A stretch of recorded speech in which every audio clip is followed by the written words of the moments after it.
welcome to my UFC 301 overall prediction video. So this is going to be for the main card, which is happening tomorrow night, Saturday, May 4th, 2024, but that's obvious.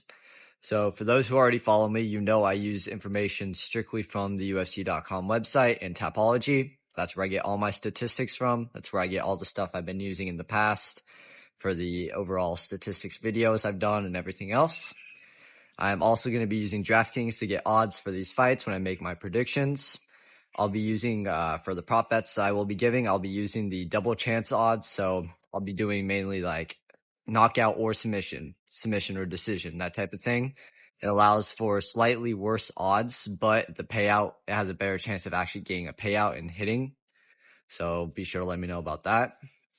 The first fight on the main card of UFC 301 I'll be predicting is Sal Barallo versus Paul Craig. So the current odds for this fight are negative 625 for Chow and plus 455 for Paul Craig. We all know Barallo's strengths are his striking and agility.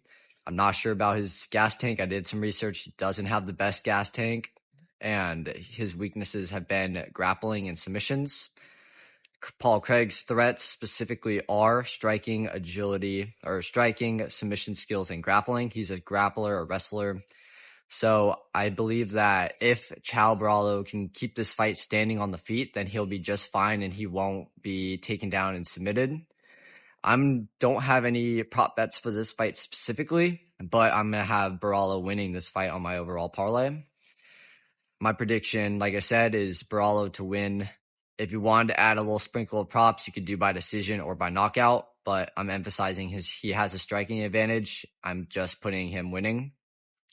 The second fight on the main card is between Michel Pereira and Ior Potieria. We all know that Michel Pereira has extremely acrobatic fighting style and is very movement oriented, which can later lead to his weakness of a gas tank. The current odds for this fight are negative 625 for Michel Pereira and plus 455 for Potieria, meaning this should be a win for Pereira. If you want to hope for the best and put a single bet on Potieria, you could potentially get your money back based on the odds alone, but you're safer to be putting money on Pereira. So like I said, Pereira's style is unorthodox, dynamic, has extremely unorthodox fighting style and movement. And his strengths are his momentum on a win streak of 7 right now, I think, and as well as his striking. Potiera's strengths are his knockout power and his background in Brazilian Jiu-Jitsu. I believe that Pereira will keep this fight standing and will constantly obtain pressure on Potieria. And once he gets a clear shot for a takedown or gets a knockdown on Potieria, I believe that Pereira will go in for the finish by either ground and pound or get the submission victory like he did in his last fight. Now, the best prop to watch out for, I think, for this fight is going to be Pereira by TKO, knockout, or submission, which is currently sitting at negative 280. Like I said, the odds are slightly worse for these double chance submission wins or submission or finish wins, but they will have a higher chance of you hitting your payout. The third fight on the card for main card of UFC 301 is between Anthony Smith and Vitor Petrino. The current odds for this fight are negative 575 for Petrino and plus 425 for Smith. So the biggest thing that Smith has going for him is his UFC experience, as he made his debut in UFC at 2016. But that's also a weakness because he is taking an immense amount of significant strikes during his time in the UFC.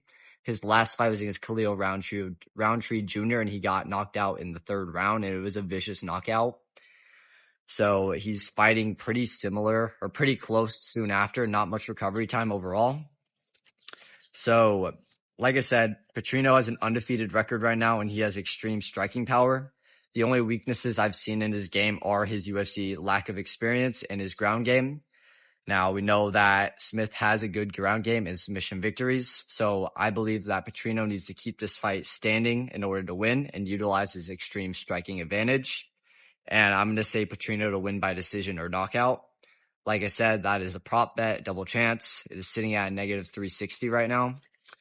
The co-main event for UFC 301 is Jose Aldo Jr. versus Jonathan Martinez. The current odds for this fight are Martinez being at -142 and Jose Aldo being at positive 120. Martinez's knockout power is his biggest strength, and his momentum being on, I think, a 6 or 7 fight win streak as well. Martinez's weakness as well is his striking defense. He's shown to have a less striking defense percentage than Jose Aldo Jr., and he takes significantly more strikes per minute. And he will most likely be vulnerable to takedowns as he has been in the past. Jose Aldo Jr.'s strength is going to be his championship experience. He's been dominant. He knows how to win. He just needs to get back in that mindset. And as well as his striking accuracy. We all know that the man can hit hard, and he can hit right where you need to on the top of the tongue, top of the temple, right in the chin, back of the head by accident, but it could happen. I believe that I'm predicting Jose Aldo Jr. to win by knockout or decision, which is going to emphasize his defensive striking skills and stamina. The props to look for are going to be Aldo by KO or decision, which is currently sitting at a plus 125. That's going to be one of the money-making props if you do this all in a parlay. The main event is between Alejandro Pantoja versus Steve Erceg. Now, the current odds for this fight are -185 Pantoja and plus 154 for Erceg. This is because they've both been Pantoja's been extremely dominant in the past 3 years in that flyweight division. Steve Erceg is already an interesting fight because he's coming in against a title holder at a number 10 ranked spot. This doesn't happen. I don't think he's ready for the brutality and effort that Pantoja will bring to this fight. So, like I said, the strengths that Steve Erceg has right now are his momentum on his 8-fight win streak and his versatility. He's shown to be versatile on the feet and on the stand-up. And I believe that his weakness right now is the ground game. He has shown himself more than willing to put himself in terrible positions in order to try and go for the submission or knockout victory. Pantoja's weakness or his strengths are going to be his submission skills and his ground control. He's a Brazilian jiu-jitsu artist. He knows how to use the ground. He's an expert at transitioning from position to position and getting that submission. Now, his biggest weakness is going to be the cardio.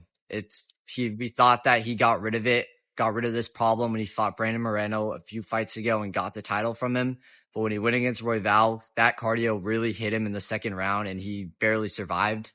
He was able to get his breath back in the third, fourth, and fifth, but that cardio he needs to work on, and we got to hope that it works for him. I'm predicting that Pantoja will win by decision or submission. I think that he'll get ground control and get the position on top, and he will hold on for dear life and just hold him down and get control points. But I also know that he has great submission skills and has not gone a knockout victory in the last 6 years. So, like I said, the prop to look for is -125 Pantoja by decision or submission. Overall, these are great fights that I'm excited for. My official predictions, like I said, are going to be Barallo to beat Paul Craig, Pereira to beat Potiera, Petrino to beat Anthony Smith, Jose Aldo Jr. to beat Martinez, and finally Pantoja to beat Steve Erceg. If you put all of these prop bets together into a single parlay, you will get an overall odds of plus 602, which if you put down a $100 wager will give you a payout of $600. As always, remember to gamble responsibly and let me know below in the comments if you plan to tail me and my predictions.